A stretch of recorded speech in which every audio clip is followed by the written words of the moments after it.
Let us discuss capacity of an isolated spherical conductor. In the diagram, a spherical conductor is shown which is positively charged. What will be capacitance of such isolated spherical conductor? What will be formula? If radius is r, charge q is given to a sphere and its capacitance is suppose C at potential V. We know the formula for capacitance C is equal to Q upon V if V is the potential of this spherical conductor. Also we know that V is equal to 1 upon 4 pi epsilon 0 Q upon R. Hence Q upon V, that is capacitance C, Q upon V is equal to 4 pi epsilon 0 R from cross multiplication, and C is equal to 4 pi epsilon 0 R. Hence capacitance of a spherical conductor is given by formula C is equal to 4 pi epsilon 0 R.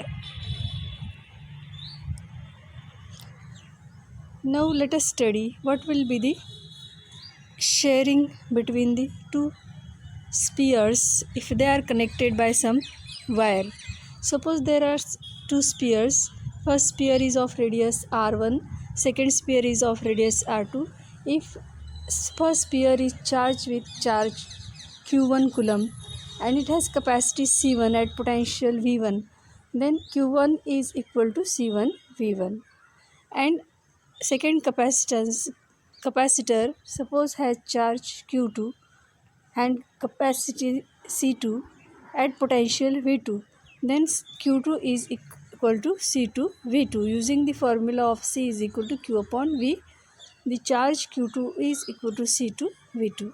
If both the spheres they are connected with some wire, then here charge will be shared between the two spheres. Suppose charge shared gets suppose new charge of first sphere is q1 dash, capacity is c1 and potential is v1, then q1 dash will be equal to c1 v1. Potential will also change to new value v1 and v2, and the charge of second sphere if it is q2 dash, capacity is c2 and potential is v, then new charge of second sphere will be q2 dash is equal to c2 v2. Now what will be the effect on sharing of the charges? As the total charge is always conserved, initial charge is equal to final charge. Suppose that initial charge is q1 for first sphere and q2 for second sphere, then q1 plus q2 is equal to q1 dash plus q2 dash. And suppose here after sharing new charge becomes same, that is q, then q1 dash is equal to q2 dash is equal to q. Then using the principle of conservation of charge, q1 plus q2 is equal to q1 dash plus q2 dash is equal to twice q as charge becomes same. And solving these two equations and using the last equation for a sphere, capacity is equal to 4 pi epsilon 0 r, the ratio of q1 dash and upon q2 dash is equal to, that is q1 dash upon q2 dash is equal to c1v upon c2v.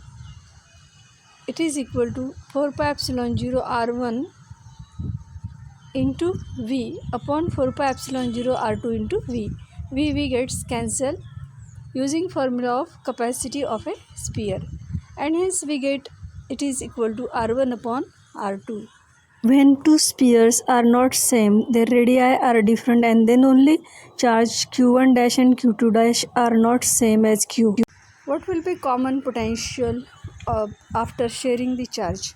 Common potential is suppose V, it is equal to capital Q upon C. Since total charge Q is Q1 plus Q2 and capacity is C1 plus C2, we can write V is equal to Q1 plus Q2 upon C1 plus C2 is equal to Q1 dash plus Q2 dash upon C1 dash plus C2 dash. Hence V is equal to C1 V1 plus C2 V2 Substituting these values of q1 dash and q2 dash, we get v is equal to c1 v1 plus c2 v2 upon c1 plus c2.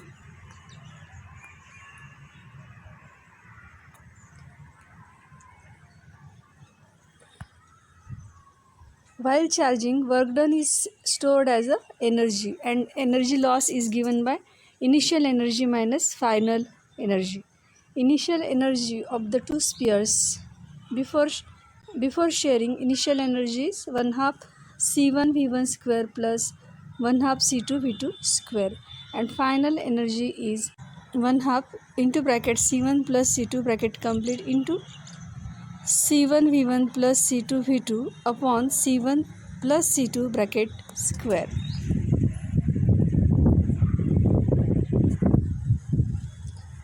In the next video lecture, we'll discuss the challenging questions on charges, capacitors, switches, and how to solve them very easily. Thank you.